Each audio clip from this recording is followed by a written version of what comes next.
الحمد لله رب العالمين والعاقبة للمتقين والصلاة والسلام على رسوله محمد وعلى آله وأصحابه أجمعين.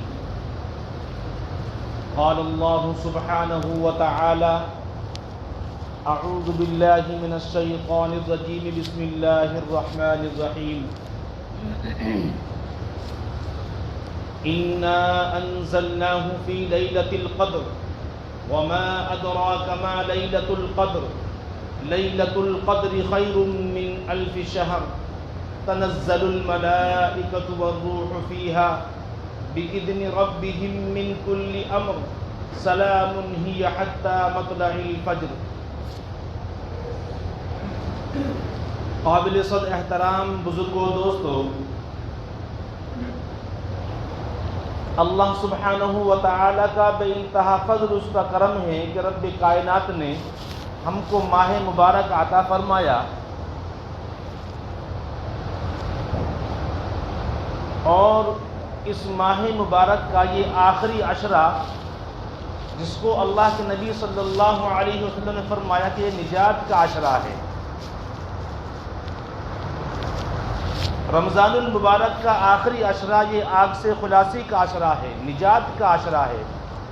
اللہ کے یہاں اپنے نیک بندوں کی جو ہے آگ سے خلاصی ذرا ذرا سے بہانے پر اللہ تعالیٰ کرتے رہتے ہیں. اول عشرہ گزر گیا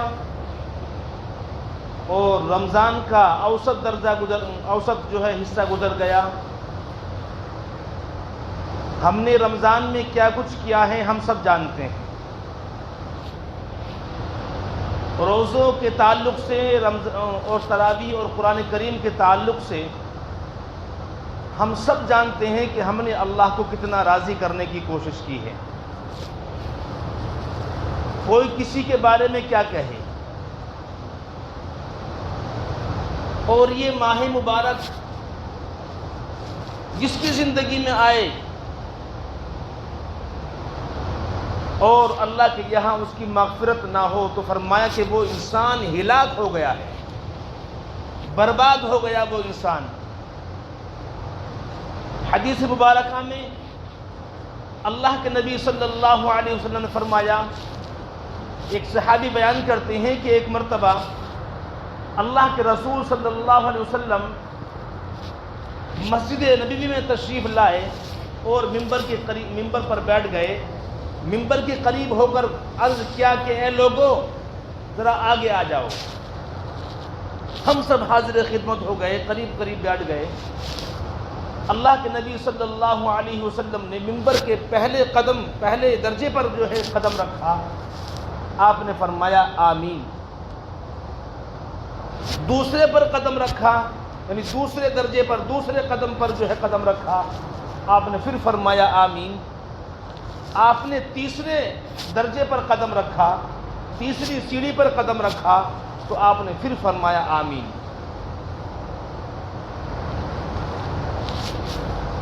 حضرات صحابہ کرام نے بات آپ کے سمجھ میں نہیں آئی تو ایک سوال کیا کہ اللہ کے رسول صلی اللہ علیہ وسلم آج تک ہم نے آپ کی زبان مبارک سے ایسے کلمات ممبر پر جانے سے پہلے نہیں سنے.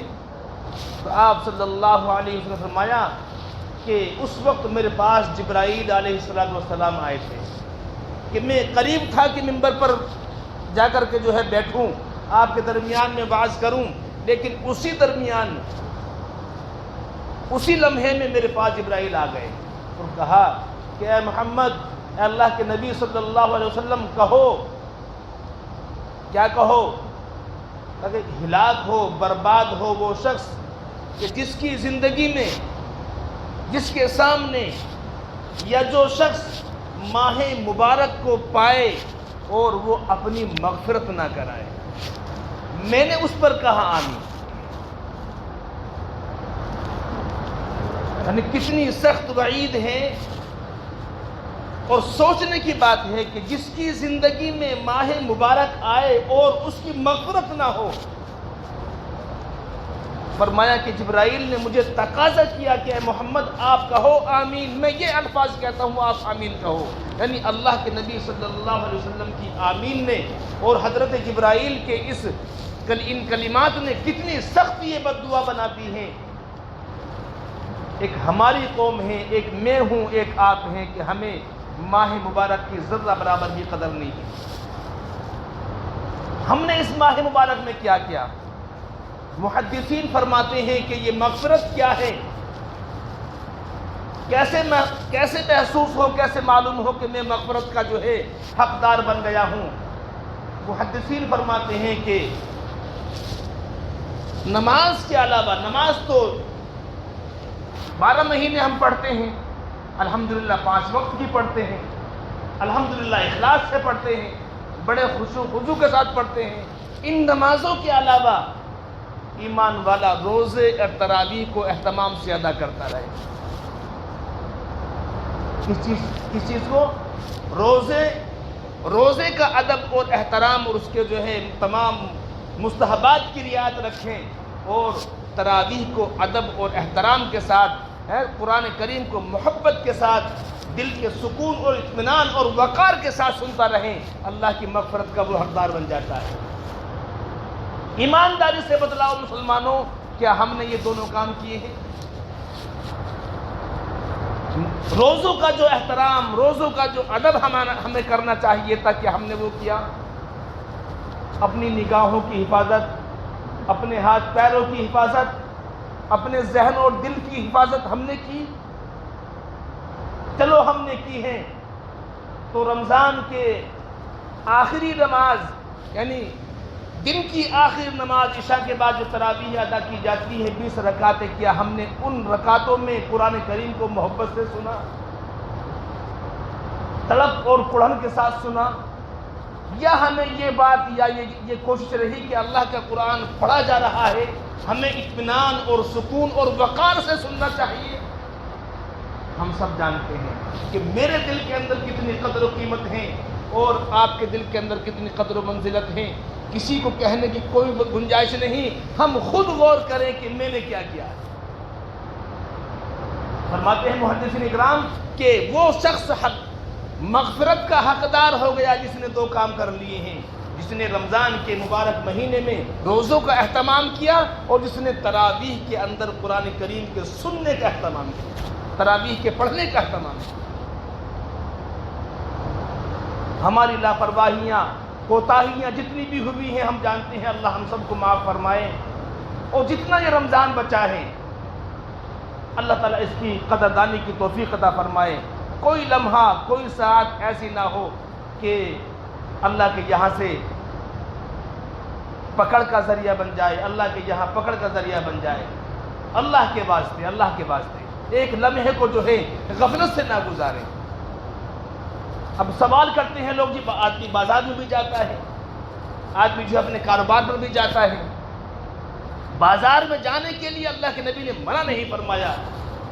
بازار کی ضرورت ہے تو بازار میں جاؤ، لیکن دعا ہے بازار کی، لا الہ الا اللہ وحدہ لا شریک لہ لہ الملک ولہ الحمد وہو علی کل شیء قدیر. یہ بازار جانے کی دعا ہے. ایک ایک قدم پر ثواب ملتا ہے بازار میں اگر اللہ کے نبی صلی اللہ علیہ وسلم کی سنت کے مطابق جایا جائے. میرے عزیز دوستو، ایک بات کا ہم غور اور کریں کہ ہم الحمدللہ ہمارے پاس تمام راحت کے اسباب ہیں، تمام جو ہے سکون کے اسباب ہیں، اور تمام پریشانیوں سے بچنے کے اسباب ہمارے پاس موجود ہیں. لیکن بہت سارے آدمی، بہت سارے افراد، بہت سارے مسلمان وہ بھی ہیں جو اس ماہ مبارک میں صبح کو مزدوری کے لیے نکلتے ہیں اور وہ روزے سے ہوتے ہیں، اور شام کو جو ہے اپنے گھر واپس آتے ہیں، پورے دن مزدوری کرتے ہیں. ایک ان کا روزہ ہے اور ایک ہمارا روزہ ہے. ہمارا کیا ہے؟ اے سی میں بیٹھے ہوئے ہیں، پنکھے ہمارے پاس موجود ہیں، تمام راحت و آرام کے اسباب، شام تک محسوس ہی نہیں ہوتا کہ ہم روزے سے بھی ہیں یا نہیں. اور پھر دونوں وقت میں ماشاءاللہ کتنا بھر کر پیٹ ہم کھاتے ہیں اللہ جانتا ہے. روزے کا مقصد ہی ختم کر دیا. یعنی ہم نے روزے کے رمضان کے اندر جو ہے صرف کھانے کے وقت کو تبدیل کیا ہے، روزے کے مقصد کو نہیں حاصل کیا. روزے کا مقصد اپنے نفس کو بھوکا مارنا، اپنے نفس پر زد پہنچانا، چوٹ پہنچانا ہے کہ دیکھ بھوکا رہ کر دیکھ کہ غریب آدمی جو مزدوری کرتے ہیں، یہ جو غریب جن کو وقت پر روٹی نہیں ملتی، ان پر کیا بیتتی ہے بھوک کے عالم میں۔ لیکن ہمیں احساس کیسے ہو؟ صبح سحری پیٹ بھر کر کھائی، افطار میں ماشاءاللہ بہت اچھی اچھی غذائیں سے افطار کیا، اور پھر افطار کے بعد ہم نے یہاں تک بھر کر کے کھایا، کہاں احساس ہوگا؟ بلکہ رمضان کے اندر حکم یہ ہے حلال طیب مال سے بھی جو ہے آدھی سے بھی آدھی بھوک کھاؤ، تاکہ افطار کے وقت تک بھوک کا اتنا احساس ہو جائے کہ اگر آپ نفس کو کہیں کہ اب خاموش ہو جا تو تجھ سے کوئی گناہ نہیں ہونے کا، تو وہ مان جائے، وہ اسی پر راضی ہو جائے۔ بہرحال میرے عزیز دوستو، رمضان کا یہ مقدس مہینہ چل رہا ہے، یہ آخری عشرہ ہے، اور آخری عشرے میں آج یہ الوداع جمعہ، رمضان کا یہ آخری شاید جمعہ ہو جائے، آخری جمعہ ہے۔ بس اللہ سے میری بھی دعا یہ ہے کہ اللہ مجھ سے بھی راضی ہو جائے، آپ سب سے راضی ہو جائے، تمام مسلمانوں سے راضی ہو جائے، اور اس رضا کا اثر، اس رضا کی آثار اللہ تعالیٰ پوری دنیا پر ظاہر فرما دے۔ ہم سب اللہ کے حضور میں جو ہے توبہ کریں، اور ایک خاص ورد رمضان کے اندر تراویح نماز اور روزہ اور تراویح کے بعد میں سے جو خاص ورد ہے رمضان کا میرے عزیز دوستو، وہ استغفار ہے، اس کو نہ چھوڑیں۔ بس زبان پہ استغفر اللہ، جس کے یہ بھی یاد نہ ہو یا اللہ مجھے معاف کر دے، اے اللہ مجھے معاف کر دے، اور زبان کی یہ الفاظ خالی زبان پر نہیں بلکہ دل کے احساس کے ساتھ، یا اللہ میں گنہ گار ہوں، میں تسلیم کرتا ہوں میں گنہ گار ہوں، میں اپنے گناہوں کا اعتراف کرتا ہوں میں گنہ گار ہوں، میں نے گناہ کیے ہیں، میری وجہ سے جو ہے یہ عذاب دنیا کے اوپر آ رہا ہے، میں گنہ گار ہوں، اللہ مجھے معاف کر دے۔ اس احساس کے ساتھ ہم نے گھر سے نکلے، اس احساس کے ساتھ بازار میں جائیں، پھر دیکھیں نگاہیں کہاں جاتی ہیں۔ بھئی اپنے آپ گناہگار سمجھ کر دل کے احساس کے ساتھ جو زبان پر الفاظ آئیں، پھر دیکھیں نگاہیں کہاں کام کرتی ہیں۔ جب ہم زبان کے الفاظ کے ساتھ کھلواڑ کرتے ہیں نا، جب یہ نگاہیں مکاری کرتی ہیں، دل کے اندر بات کچھ اور ہے، زبان پر کلمات کچھ اور ہیں، زبان کہیں کچھ اور کام کرے گی۔ دل کے اندر اپنے گناہگار ہونے کا اور اپنے جو ہے بد اعمال ہونے کا جو ہے احساس ہو، زبان پر استغفر اللہ ہو، دل جو ہے اللہ کی طرف متوجہ ہو، زبان کہیں اور ہٹ جائے، زبان کہیں غلط جگہ چلی جائے، ایسا ہو سکتا ہے کیا؟ نہیں ہو سکتا۔ بہرحال دل اور زبان کی جو ہے ایک زبان ایک بات ہونی چاہیے، اور اس رمضان کو اللہ سے اتنا مانگے اللہ ہم نے جو بھی کیا ہے سب کو معاف کر دے۔ انشاءاللہ ہم آئندہ نہیں کریں گے، آئندہ گناہ نہیں کریں گے، تیری نافرمانیاں نہیں کریں گے، جن کاموں سے تو نے بچنے کے لیے کہا ہے ہم ان سے پوری کوشش کریں گے بچنے کی، لیکن تجھ کو راضی نہیں کریں گے۔ اللہ تعالیٰ ہم سب کو حسن عمل کی توفیق عطا فرمائے۔ پھر عزیز دوستو، مسجد کا یہ پلاٹ کے لیے جو چندہ ہوتا ہے، الحمدللہ آپ حضرات نے اس میں بہت بڑھ چڑھ کر کے حصہ لیا ہے، اور الحمدللہ بہت کسی حد تک جو ہے کامیابی کی طرف جو ہے اللہ تعالیٰ